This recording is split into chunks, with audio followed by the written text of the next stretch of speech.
তোমার হাতে নষ্ট হয়ে গেল কেমনে ছেলেটা? তুমি মা বেঁচে থাকতে, এই যদি জন্মের সময় মা হারাইতো তাহলে একটা ভিন্ন ব্যাখ্যা হইতো, তাও তো অভিভাবক ছিল, কিন্তু তুমি মা বেঁচে থাকতে। আপনারা একটা জিনিস ভাবেন তো, মনে করেন একটা বাচ্চা 2 বছরের আগ টাইম থেকেই কথা বলা শুরু করে, এটা বুঝেন তো সবাই নাকি? আপনারা দেখছেন না বাচ্চা কথা বলে? তো বাচ্চাকে মানুষ কথা বলে 2 বছর থেকে ধরেন, তো এই 2 বছর বয়সে নিয়ে স্কুলে ভর্তি করায়, মাদ্রাসায় ভর্তি করায়নি, কয় বছরে করায়? সর্বোচ্চ 6 ধরেন, 5-6 বছর, এর আগে তো না, 6-7 বছর। আচ্ছা 6 বছরে আমি ধরলাম, তাহলে 6 বছর বয়সে কোথাও ভর্তি করা, কিন্তু বাচ্চাটা কথা বলতেছে তো 2 বছর বয়সে, তাহলে 2 বছর থেকে নিয়ে 6 বছর, এই মাঝখানের এই 4 বছর এই বাচ্চাটা কথা বলে না, কথা কর না কেন? তাহলে এই 4টা বছর তারে কথাবার্তা চলাফেরা শিখাইবার কি কারো দায়িত্ব নেই? এই সেটা মা,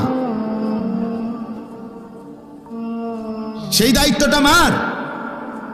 এই 6 বছরে যদি কেউ তার বাচ্চাকে কোনো কিছু নাই শিখাইলো, তো এই 4 বছর আগের থেকে ফোলাটা কথা কয় কেন? বাচ্চাটা কথা বলে কেন তাইলে বলেন? কথার কথা, আমার 2.5 বছরের বাচ্চা মেয়ে, সে তো আলহামদুলিল্লাহ কলেমা পড়তে পারে, লা ইলাহা ইল্লাল্লাহ বলতে পারে, আউযু বিল্লাহি মিনাশ শাইতানির রাজিম এটা কইতে পারে, বিসমিল্লাহির রহমানির রহিমটা বলতে পারে, ভাইয়া ভাইয়া কয় আর একটু একটু করে কয়। তো এটা তো তার ঘরে ওই বাচ্চার মা, আমার বিবি, তার বোন, মানে আমার বড় মেয়ে, তো তারা একটু একটু করে শিখাইতেছে। তাহলে এদের দায়িত্ব নাই? তো মারা দায়িত্ব পালন করে কই?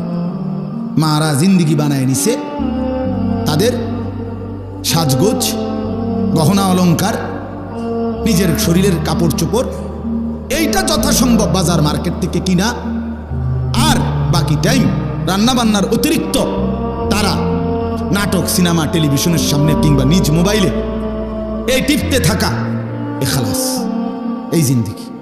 তো সন্তানকে গড়বে কে? ছেলেটাকে কে গড়বে? মেয়েটাকে কে জীবন সাজিয়ে দিবে? আরবি ভাষায় প্রবাদ আছে, হিদুনুল উম্মাহাত মাদ্রাসাতুল বানাত, মায়ের কোল সন্তানের পাঠশালা, সন্তানের বিদ্যালয় মায়ের কোল। মায়ের কোলে বাচ্চা দিন শিখে, মায়ের কোলে বাচ্চা আল্লাহ চিনে, মায়ের কোলেই বাচ্চা আখিরাত চিনে। আজকে এই বাঁধন ছাড়া হয়ে যাওয়ার কারণে 16 বছরের মুসলমানের ছেলে একটা সূরা শুদ্ধ বলতে পারে না, আহারে ব্যর্থতা। ওফ, এত সুন্দর মুসলমানের বাচ্চা 14 বছর, 16 বছর, 18 বছর আল্লাহর কোরআনের একটা সূরা শুদ্ধ করে পড়তে পারে না। এর চাইতে বড় ব্যর্থতা, আমাদের লজ্জা, লাঞ্ছনা আর কি হইতে পারে? প্রত্যেক জাতির জন্য সর্বযুগে সর্বকালে আমি আল্লাহ ইবাদত নির্ধারণ করেছি, অর্থাৎ আমি আল্লাহর ইবাদত করতে হবে না এমন কোনো জাতি আমি বানাই নাই, এমন কোনো মানুষ আমি আল্লাহ বানাই নাই। কোনো মানুষকে কোনো যুগে কোনো কালে মানুষ বানাইছি, অথচ আমার ইবাদত করতে হয় নাই বা বলি নাই বা চাই নাই আমি, এমন হইতে পারে না। ইবাদতবিহীন মানুষ হয় না, মানুষ ইবাদত ছাড়া থাকতে পারে না। এই জন্য যে মানুষ ইবাদত করে না, আল্লাহর বন্দিগি করে না, সে কোনো মানুষ না, সে কোনো মানুষ না, সে জন্তু জানোয়ারের একটি আইটেম, এক প্রকার। গরু ছাগল যেমন জন্তু, এটাও একটা জন্তু, এটাও এক ধরনের প্রাণী। ছাগল 4 ঠ্যাংওয়ালা আর এটা 2 ঠ্যাংওয়ালা, ওই শুধু ঠ্যাং 2টা কম, এতটুকু। নাই তো এটাও এক ধরনের কি জন্তু, এটাও একটা প্রাণী। এই জন্য আমি প্রায় বলি, যেমন গরু ছাগলকে যেমন বলে ডোমেস্টিক অ্যানিম্যাল, মানে গৃহপালিত প্রাণী। বেনামাজি যেই ছেলে মেয়ে মুসলমানদের ঘরে ঘুমায়, নামাজ পড়ে না, বছরের পর বছর মা বাপ জীবিত থাকবার পরেও মুসলমানের ঘরে থাইকা ফজরের নামাজ পড়ে না কোনোদিন, এই অপদার্থগুলো, এগুলোও ডোমেস্টিক অ্যানিম্যাল, এগুলোও কি?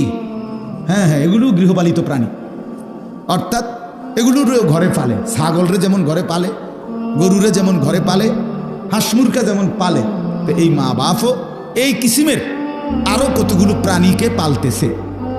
এই যদি মানুষ পালতো, মুসলমানকে পালে, মুসলমান সন্তান তো বেনামাজি থাকার কথা না। যদি মুসলমান বউ পালতো তো এ তো বেনামাজি বেপর্দা হওয়ার কথা না। যদি মুসলমান মেয়েকে পালছে বেড়া তাইলে তো সে বেনামাজি বেহায়া হওয়ার কথা না। সে মূলত প্রাণী, গৃহপালিত প্রাণী পালছে। তার বাড়ির মধ্যে গরু ফালে, ছাগল ফালে, হাঁস পালে, মুরগা পালে, তো কিছু অপদার্থ বেনামাজি বেহায়া এগুলোরও পাল, এগুলারে ভাত খাওয়ায় আর ওরারে আপনার ওই কল্লি ভুসি খাওয়ায় আর এগুলারে ভাত খাওয়ায়। এই আর কি তফাৎ। এই কয়টা কে বাদ দেয় আর ওই কয়টাকে খল্লি ভুসি দেয়। এই প্রাণী দুটার মধ্যে তফাৎ। তো খাবারের আইটেম ভিন্ন হইতেই পারে। সব প্রাণীর খাবার কি একরকম? কথা বলেন না কেন? তো তাইলে অসুবিধা কি? খাবারের আইটেম ভিন্ন ভিন্ন হইতেই পারে, কিন্তু মানুষ পালে সন্তান। আমার ভাই মোবাইলটা হাতের থেকে নামায় ফেলে, মোবাইলটাই যদি ধরে রাখে তো শুনবেন কি, বুঝবেন কি, বুঝবেন কি? এই জিন্দিগি মানে এক সেকেন্ড জীবন মোবাইল থেকে আলাদা হইতে চায় না। দুশ্মন এইভাবে আম করে মাথার ঢুকায়, মানে এটারে মোবাইল দিয়ে প্লাস্টার করে দিছে মাথাটা একসাথে। আজকে দুশ্মন আমাদের মাথাটাকে মোবাইলের ভিত্তিতে বাইন্ধে দিছে, অর্থাৎ 24 ঘন্টা জীবনের সমস্ত কিছু, আনন্দ বেদনা, ভালো মন্দ, হাসি কান্না, নেক কাজ গুনার কাজ, জিডা পাইবা কোনো কিছুই মোবাইল থেকে আলগা করবা না। হুজুর দেখলো ছবি উঠাইবা, বেড়ি দেখলো ছবি উঠাইবা, খালা মসজিদ দেখলো উঠাইবা, মন্দির দেখলো উঠাইবা, বুঝেন না? মানে জিডা পাও শুধু ছবি উঠাবা।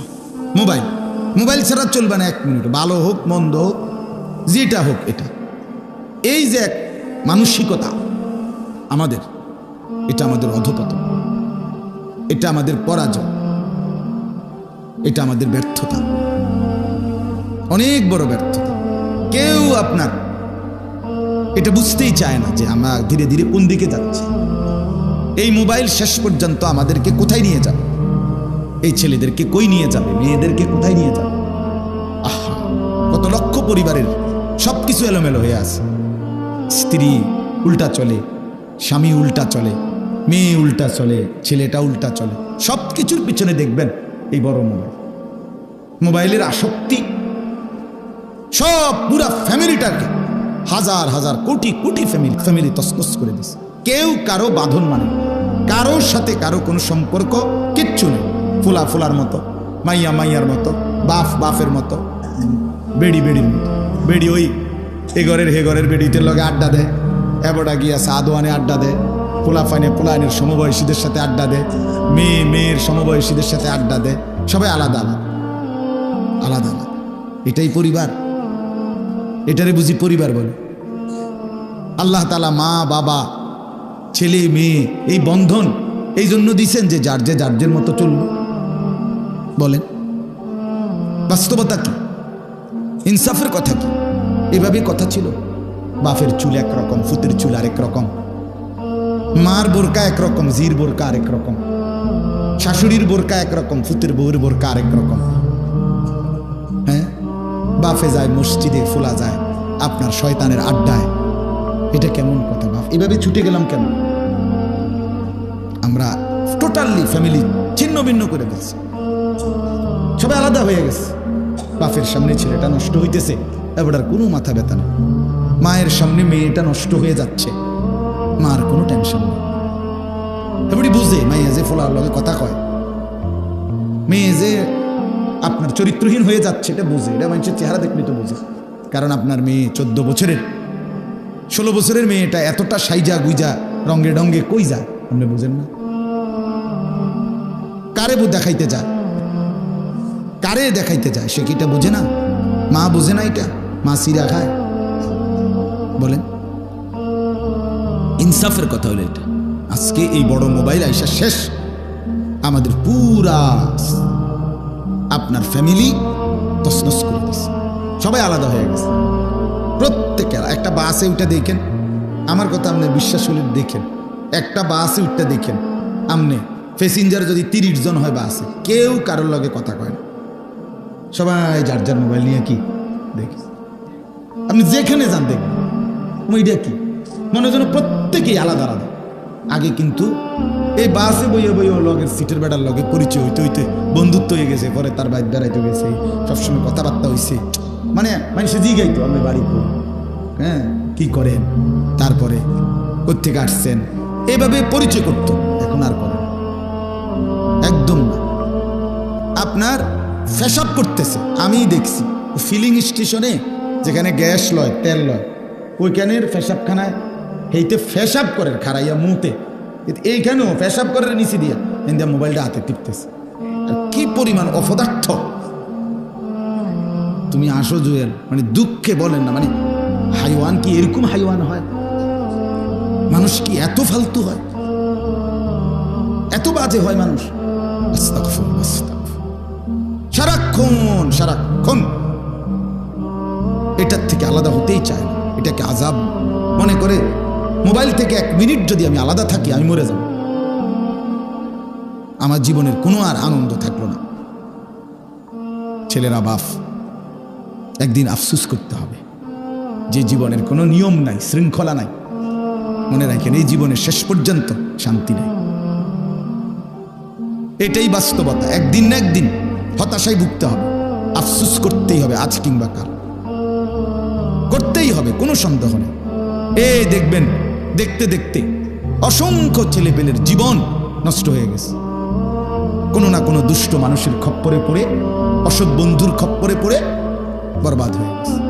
হয় মদে আসক্ত, নয় জুয়াতে আসক্ত, নয় কোনো মেয়ের প্রেমে ফান্দে আটকায় পড়ছে, আর নাই তো আড্ডা দিতেছে, খেলতামাশা করতেছে, ঘুরতেছে, টাকা চুরি করতেছে, চুরি করে বাটপারি করে নিয়া বন্ধু বান্ধবের আড্ডায় হাজার হাজার টাকা শেষ করতেছে।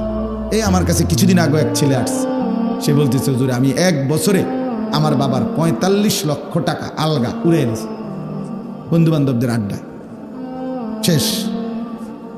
এক ছেলে আমার কাছে আসছে উত্তরবঙ্গের ওদিক থেকে, আইসা বলতেছে হুজুর আমি আপনার বাবার এই ফার্নিচারের দোকান, কাঠের এই ফার্নিচারের দোকানের বাবার পুঁজি 2.5 লাখ 3 লাখ টাকা সবটা আমি গোপনে নিয়ে জুয়া খেললা শেষ করে গেছি। এখন আমার আব্বা আমারে বাড়ির থেকে বের করে দিছে, আমার আর কোনো কুল কিনারা নাই, আমি কি করব বলে? অর্থাৎ তুই নিজেও বরবাদ হইলি, তোর বাপের পুঁজি শেষ করে বাপেরও পথে বসাই দিলি, বাপারও শেষ করে দিলি।